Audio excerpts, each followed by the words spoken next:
Hey, what's up guys? Welcome back to the channel. So tonight I got a lot of stuff to do. My shop is just a wreck, almost like always. I gotta finish putting my Traxxas UDR together so I can get some space on my workbench. Well, making tonight's video just got a lot harder because one of my dogs came up to hang out with me. So I'm probably not gonna get as much done. You wanna say hi? You wanna say hi to camera? So anyways, I will try and get some work done tonight. My goal is to get the grader in here. We'll see if it actually happens. I gotta drag this monstrosity out of here. You gonna go get those coyotes? Alright, so the beam is completely done. I'm gonna go ahead and drag it up to the testing grounds. I think that's what I'm gonna call it, or proving grounds. Or I don't know, but it's gotta get out of the shop.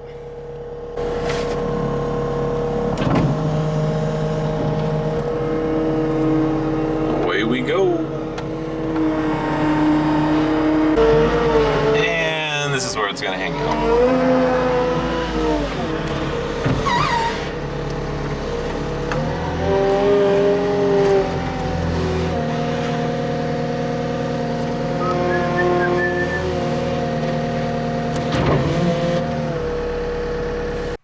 All right, getting closer.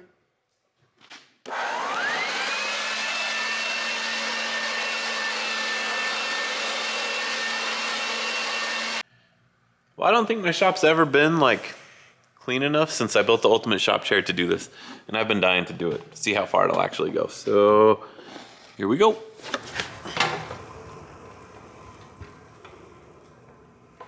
Not bad, not bad. Made it all the way to the front. Boop. Nice. So this is the part that I've been waiting for. It's the hardened steel drive shaft for the Traxxas UDR. It's made by GPM Racing, but if you guys remember, my plastic one just twisted in half.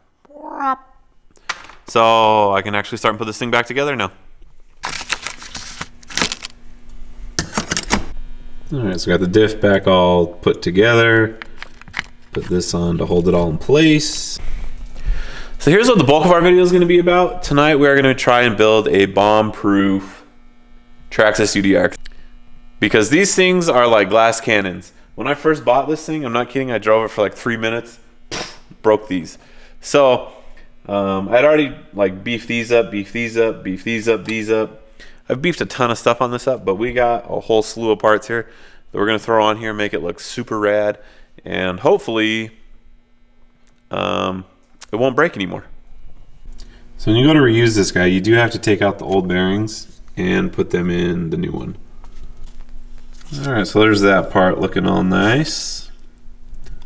Alright, so basically you got to put, I don't know if you want to call it the output shaft, but that gets screwed to this assembly, and then you set it up in there.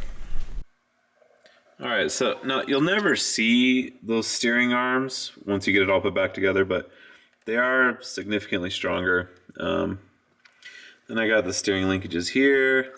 You can tell these have been roughed up a little bit. I might repaint them, but I did replace these with the aluminum ones a long time ago. So we're gonna go ahead and start putting the whole bottom side back together. All right, next up, A-arms. All right, well, it's starting to piece together nicely. Got the top put back together for the most part. Here's the aluminum A-arms.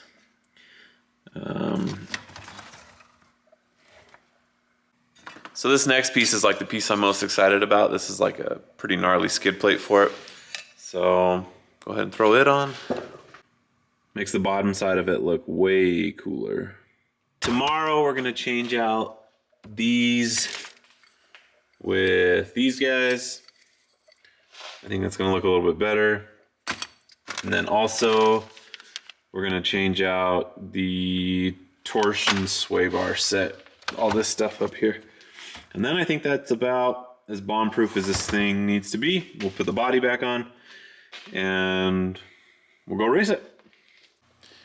All right, well here's night 2 of working on this guy right here. It's almost back together, except I'm gonna change out the torsion bar setup, the rear linkage, and then that should be about it. I'm gonna go ahead and put the body back on. We'll have another RC car or truck. So I know it's kind of hard to see, but this is the HR kit. We're gonna go ahead and open it up so you guys can see the difference between plastic stuff and aluminum stuff. So this kit comes with a drill bit, because if you look at the actual rod that goes across, this guy right here, look how much bigger the one from HR Racing is. So the drill bit is to drill out this little hole that's back here where this rod shoots across. Or bar, whatever you want to call it.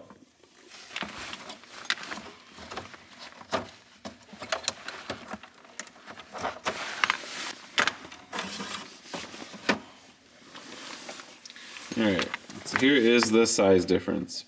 Pretty substantial. If it'll focus. There you go. Alright, so I went ahead and changed out the rear trailing arms before I finished. So I just have to put the link from there to there now. Alright, so I'm going to give you guys a quick once over. You can see the front end all redone. Everything's aluminum up here. Aluminum A-arm, upper and lower. Got the steering rods back here. The only thing that I don't have yet is the torsion bar system for up here. I will replace that eventually, like I did the one back here. So you can see aluminum A-arms, or not A-arms, trailing arms. Got these up here, those are aluminum. Aluminum.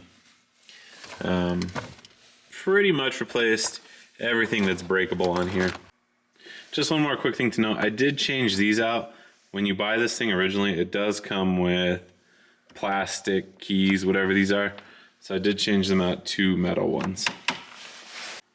All right, well there it is all back together in all her glory. I know you can't really tell that there's a bunch of aftermarket stuff on here, but when you tilt it up like that, you can definitely see a little bit more of the aftermarket stuff we put on there. So I guess all we have left to do, pop a battery in there and see if it works.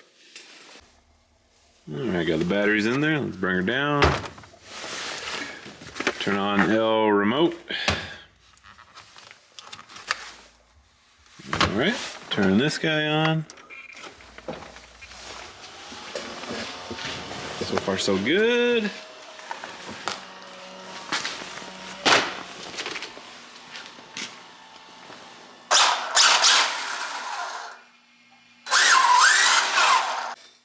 Alright, well this is what I think is going to be my bomb-proof UDR. We will definitely still try and find the weak points on it. I did update my track a little bit to be a little bit more friendly. It was pretty gnarly. I was breaking the cars constantly on it, so it's kind of more of a roller track now. But we're still going to have some fun on it. Next time you guys see this car in a video, it's going to be racing on the track with, I don't know, one of those, or I'll have some friends come over. Alright, well, with the bay all cleaned out, I think it'll fit.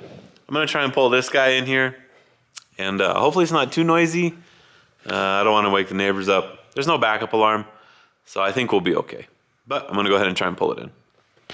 Alright, so anytime you guys are going to do like some janky jump starting on these old machines, you gotta have to like 100% make sure the machine is in neutral. Now my son, he likes to play in these things a lot, so I gotta always double check. Alright, so you can see something there. It is in neutral here, so there's like 2 neutrals on this machine. Almost forgot to turn the key. That's important. So we do need to give this guy a little bit of throttle for it to start up. Well, I think. I'm no math. This is by far like one of my favorite lights. Anyhow, so master disconnect. And I think we're ready to try. Cold start number 2. Just kidding, guys.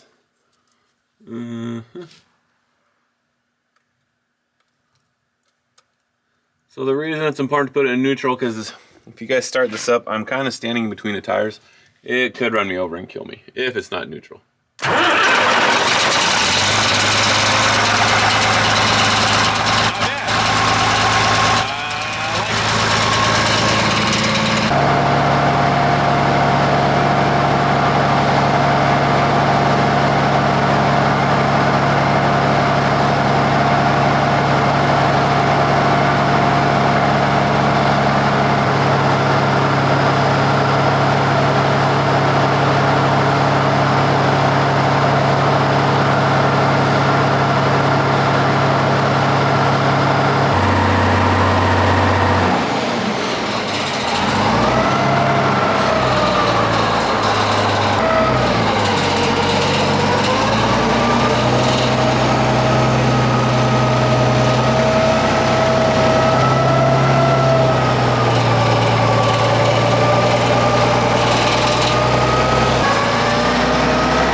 All right, so I got the grater in the shop. It does fit.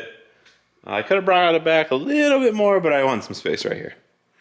So I went ahead and propped up the back rippers because these guys settle so fast. So it probably needs, by the looks of it, you can see the cylinder leaking right there. Probably needs to be repacked. The hoses don't look like they're leaking too much, so my guess is it's the cylinder. That's a big cylinder. Like, there's my hand. So probably take that out. Gonna put my big jack stands under this guy. So something in there leaks pretty bad too.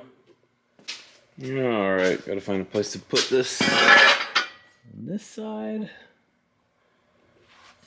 Now we're gonna put one on this side too. Lift it up all the way.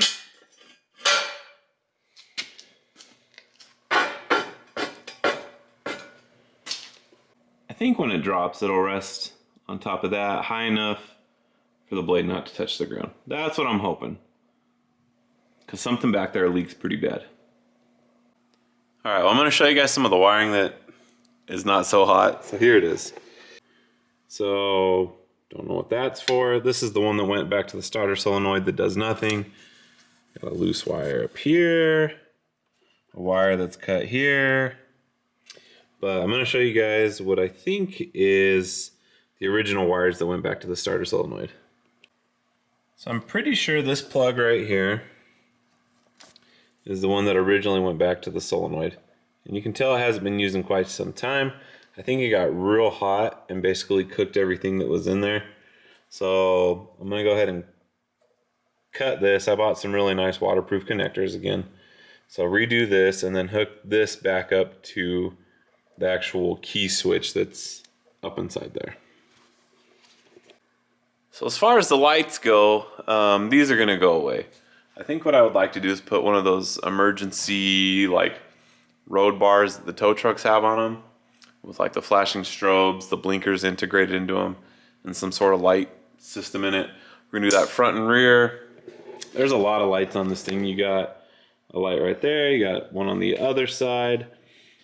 I'd like to put some up front. I would like to do the same thing up on the rear of the cab, put some lights way up there. You know, same deal like the tow trucks have, light bar with strobes. You know, real bright in case we ever got to run this thing at night. And then back here, I think I will stick with just these round lights. I had bought some today that I thought would fit. It's actually just a little bit smaller. So I got to take one of these off and go and try and find the correct light because I got the wrong ones.